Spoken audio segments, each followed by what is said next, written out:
काल एक आमदारांनी एक स्टेटमेंट दिला की औरंगजेबनी जे प्रशासन चालवलं, जे राजा म्हणून काम केलं, ते खूप चांगलं काम केलं. त्यांना एक गोष्टी लक्षात आणून देते की ज्या पद्धतीने त्यांनी हे स्टेटमेंट दिलंय, त्यांनी एकदा जाऊन छावा पिक्चर पाहून घ्या आणि त्याच्यामध्ये जे इतिहास आहे आणि जे इतिहास आम्हाला शिकवलेला आहे की संभाजी महाराजांवर अत्याचार करणारा हा औरंगजेब होता, त्यांचे डोळ्यापर्यंत सड्या टाकणारे हे औरंगजेबाने केलं होतं.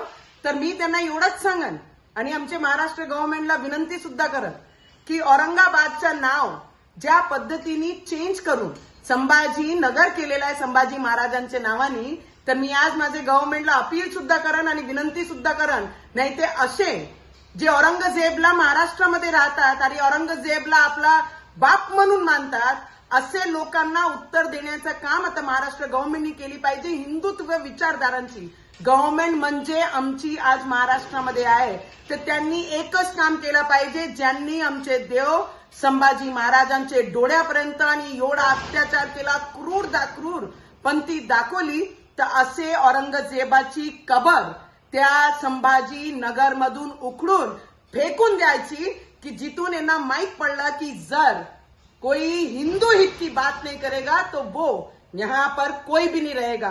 तर ज्यांना प्रेम आहे ना औरंगजेबासोबत, आमची सरकार उखडून फेकून देईल.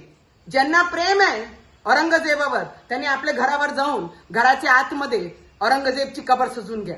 जय महाराष्ट्र.